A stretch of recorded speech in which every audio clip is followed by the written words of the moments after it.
take care of all the chiefs. First Nations leaders preparing for a high-stakes meeting with the Prime Minister at a critical point in relations. You can't talk about big projects and trying to fix this country without fixing the basic infrastructure for First Nations children in this country. After months of backlash and concerns over new legislation that fast-tracks big energy and infrastructure projects, First Nations chiefs are invited to a summit with Mark Carney, but they're not all sure the government will listen. This is in consultation.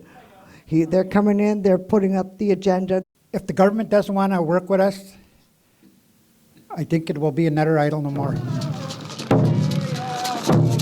In 2012, the Idle No More movement saw mass protests against federal legislation, seen as a threat to Indigenous rights and environmental protections.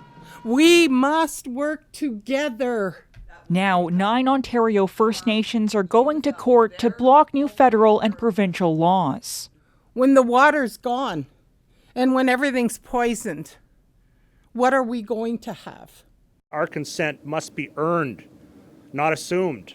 Carney says that is the intention. Even if there is a project or when there is projects identified, consultations around the conditions around those projects that must be fulfilled for them to be built. Some First Nations leaders welcome big projects. I think it could change our life drastically.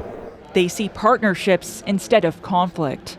Literally the very first time in Canadian history is the government saying, we won't develop resources on your land unless you're a co-owner. Well, my gosh. Like generations of Indian chiefs have been asking for that, and elders have been praying for that. The summit will be a major test for Carney to prove he can work with First Nations, with more than 600 chiefs invited. Olivia Stefanovic, CBC News, Ottawa.